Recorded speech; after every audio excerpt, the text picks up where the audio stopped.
Alright, it's time for the top 10 EPs of the year. This was pretty difficult to narrow down into 10, but there are some surprising ones on here. Stuff I didn't even know that was going to come out, stuff I didn't even listen to on the channel.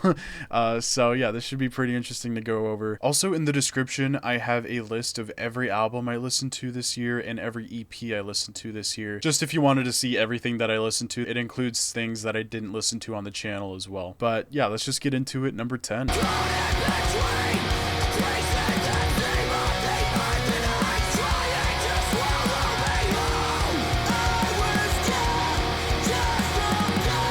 Alright, number 10 is The View From Up Here by Saving Face. I'd never heard of this band before. This EP came out. I don't even know where I found this EP. It was probably just recommended to me on Spotify. But I love this, man. I love like the Counterparts vibes. It's very emo, like melodic hardcore. But there's a very uplifting feeling I get from this EP, and I just really liked it. And I listened to it quite a lot this year, so I definitely wanted to put this in my top 10. But White Light was the first one that I heard off of this. So if you haven't heard this EP before, I would definitely recommend White Light.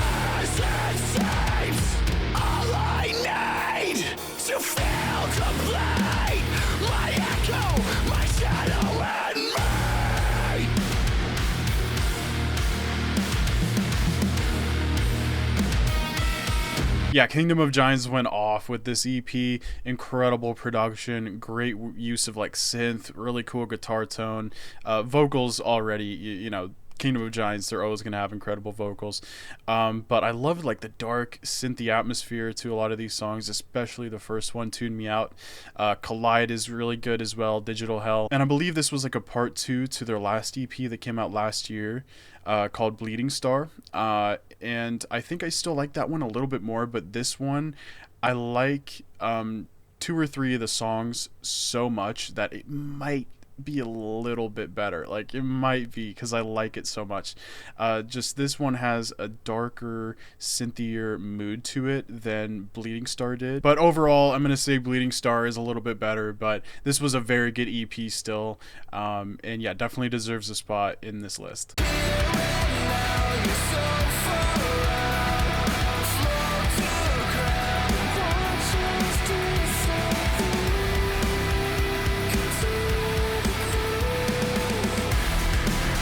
Yeah, House of Protection, man, this EP was crazy good. I really liked this one. The first song I heard was Afterlife, and I was like, damn, this production is really cool. And I really liked the chorus on it, and it just had this badass vibe. And then I Need More Than This came out, and it had this very nostalgic, like uplifting kind of early 2000s synthy kind of vibe going on, and I really liked that one as well. So when the whole thing came out, I of course checked it out, and yeah, it definitely one of my favorites of the year. Slide Away blew me away, slid me away, probably becoming my favorite on the album. Just how catchy it is. It's very, very Linkin Park. I just really like the production overall, and especially the production on the vocals. I really like the vocals. And then, you know, they featured on the Architects album, so that was awesome. I really got into House of Protection this year, I guess is what I'm saying. Afterlife, I Need More Than This, and Slide Away being my absolute number 1. Like literally, if this EP was just those 3 songs, it would still be right here, right on the top EPs of the year if it was just those 3, man.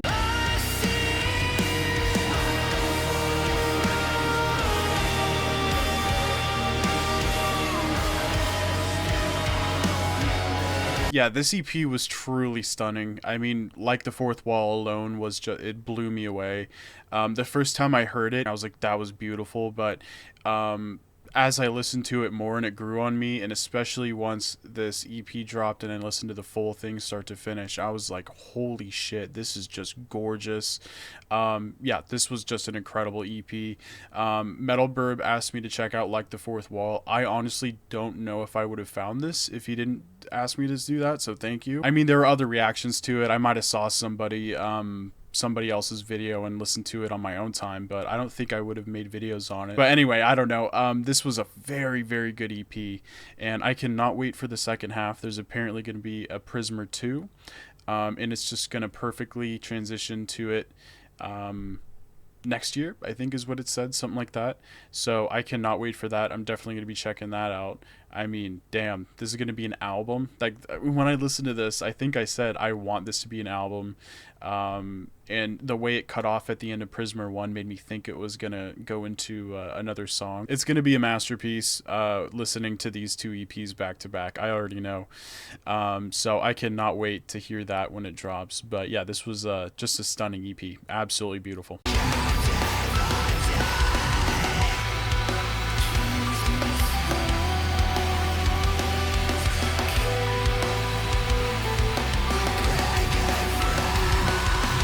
Honestly, out of all of the EPs that I'm covering today, I wish a lot of them were full albums, but not as much as this. I wish this was a full album so much. I think these are some of FromJoy's best songs ever. And that's saying a lot. I love their self-titled album, and then like Daedalus. I still think of the Shapes of Hearts and Humans and Daedalus are still my favorite.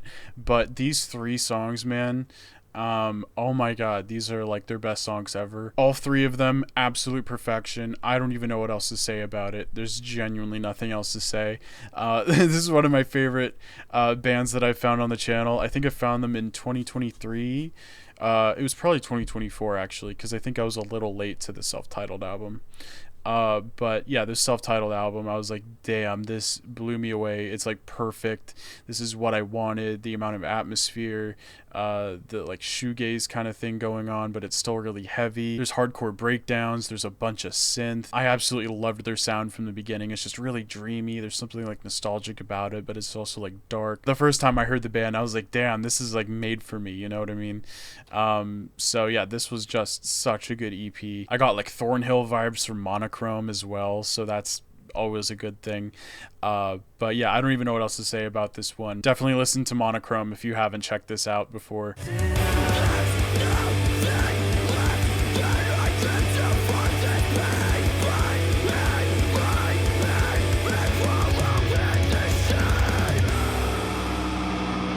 Okay, so this was another band that I'd never heard of before this year, and I really connected to this album lyrically and everything. It's got that like Counterparts vibe, you know what I mean? So I just really, really loved this EP. But I wanted to also shout out the second EP that they came out with this year that might even be better. It might even be better. I can't give it the spot though, because I haven't listened to it nearly as much as this one, and this one has been on the list all year.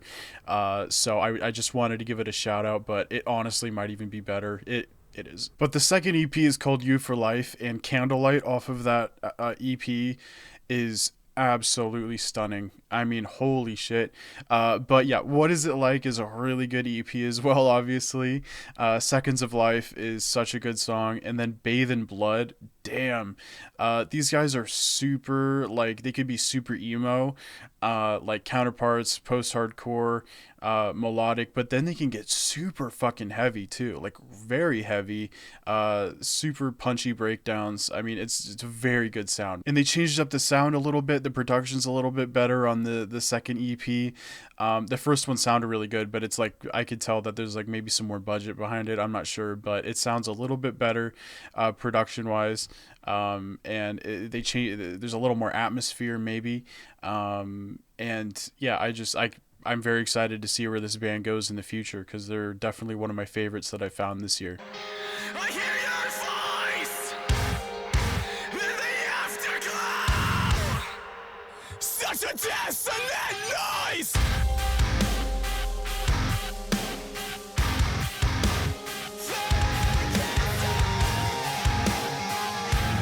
Yeah, if this was an album, it would be like number 3 on my list. I'm not even gonna lie. This was one of the best things I heard all year, and I didn't even check it out on the channel. I just listened to it on my own time. I should have known better. It's a sense of purpose. I've never like listened to a full thing from them before, but everything I've heard from them has been fucking amazing. But this just blew it up to the next level. It's listed as an album, but it's every time I look it up, it says EP, and the band themselves say EP, so I think it's just under album on Spotify here. If I'm wrong, I will probably jump off of it. I'm just gonna count it as an EP. All right, that's, even if it's an album. I'm getting a little worried at this point, but the first thing I heard by them was Heirloom, and I remember it giving me strong era vibes, mostly just from the unclean vocals sounding a lot like JT, like the cadence and delivery and everything. And I definitely still hear that on this as well. But now we got these super modern fucking instrumentals, just really good progressive metalcore. Tapping riffs and everything like that. Just some of my favorite stuff ever. So my favorite's got to be On My Own, though, for that just beautiful open breakdown that I played at the beginning of this. That was what that was.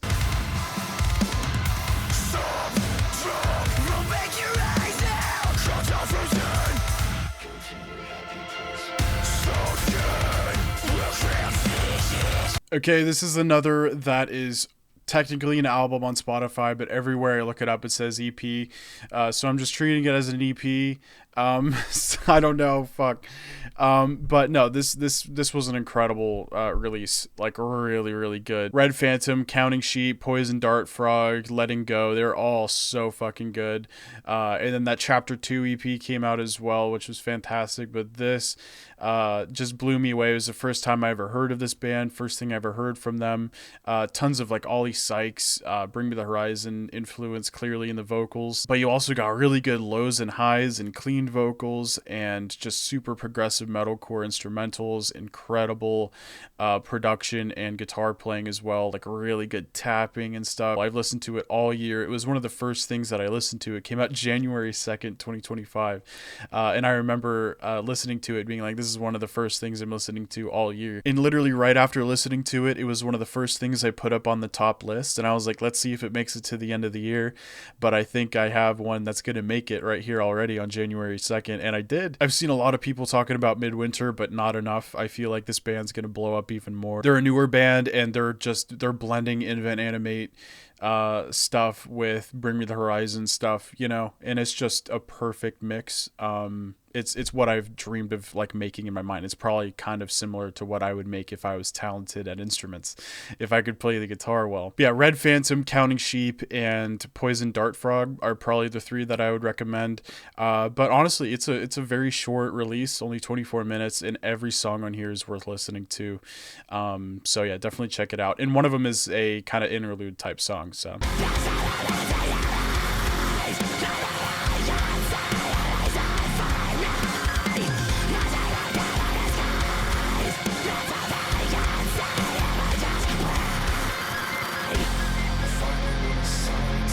Well, Currents came in and just dropped one of the best EPs of the year in October, on Halloween, actually. It Only Gets Darker was an incredible song. I liked it the first time I heard it, but every time I've heard it since, I literally like it more every single time. And seeing it live was just incredible. They're such a good band live, by the way. Brian's one of the best live vocalists in the whole genre. But I was thinking this was going to be an album, and when the EP came out, I was like, oh, it's just an EP. But honestly, this is so good that I'm totally fine with that now. Can't Turn Back is one of the best songs they've probably ever made, honestly.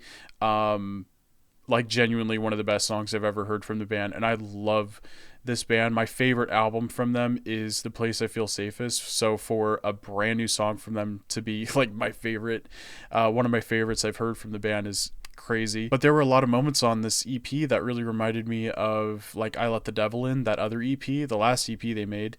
A lot of it really reminded me of that, and then like that newer sound that they developed with The Death We Seek, with like Living in Tragedy. My Severance really reminded me of Living in Tragedy, and Rise and Fall is one of my absolute favorites on here as well. But Can't Turn Back is just fucking brutal. I can't stop listening to that one.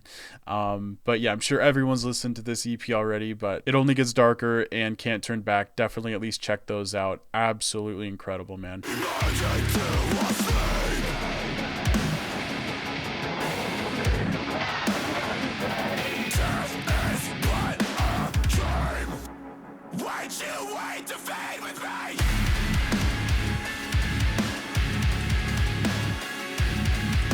Yeah, I don't think this was anyone like any surprise at all. You know what I mean? Silent Planet, Invent Animate. I saw the Bloom in Heaven tour, so I mean, yeah, you can't really see that tour and listen to this without thinking that's the best thing you've ever seen and heard in the entire year. So yeah, there's not much else to say here, but yeah, this is a masterpiece. The way these two bands were able to just perfectly, seamlessly blend their sound together in and out, like it was so crazy to hear the first time, and now it just sounds like its own band, I guess. I mean, it sounds like its own thing almost. It's very strange. Like it's just such a perfect blend that it's literally like some weird parallel universe or something. I don't know. But this is like a perfect EP. You know what I mean? You start off heavy with Return to One, and then you got All the Light Is Gone, which brings it down to a really atmospheric, just gorgeous like blanket. And then you go into Armageddon Eyes, which is kind of a blend of both. There's very beautiful atmospheric moments that are kind of lo-fi almost, and then just explosive heaviness, and it's very progressive. One of the most progressive songs I've heard out of these bands in a while. But the chorus of Armageddon Eyes is stunning. And live, it is, I can't even describe it. It's better live. It genuinely is better live. It's so good. I can't even say anything else about this. You know what I mean? I'm sure everyone knew this was going to be my pick, but you know, I do want to give two little shout outs to Avoid with their Creature of Habit EP, and then Cohen Noise or Cohen Noise. I actually haven't heard that pronounced before, with their Some Things, with their volume 3 of that EP. I had never heard of Cohen Noise before, but it's a very, very, very good EP. If you like FromJoy, like New Thornhill, stuff like that, you'd probably enjoy it. It's very atmospheric, very vibey, but very heavy at the same time. Falls in line with a lot of stuff that I really like. And then Avoid came out with a great EP, Creature of Habit. It's really, really good. I heard basically all those songs live when I saw them earlier this year, and they slap a lot. They're so good live. They have so much energy, and they're so fun, dude. But yeah, those are two like honorable mentions, two really good EPs that didn't fit into the top 10. Now that I think of it, I probably should have done a top 15, but it's too late. Definitely let me know your top EPs down below if you have a list, and don't miss my top albums or top 100 songs of the year videos. But yeah, I'll see you guys down in the comment section. Take it easy.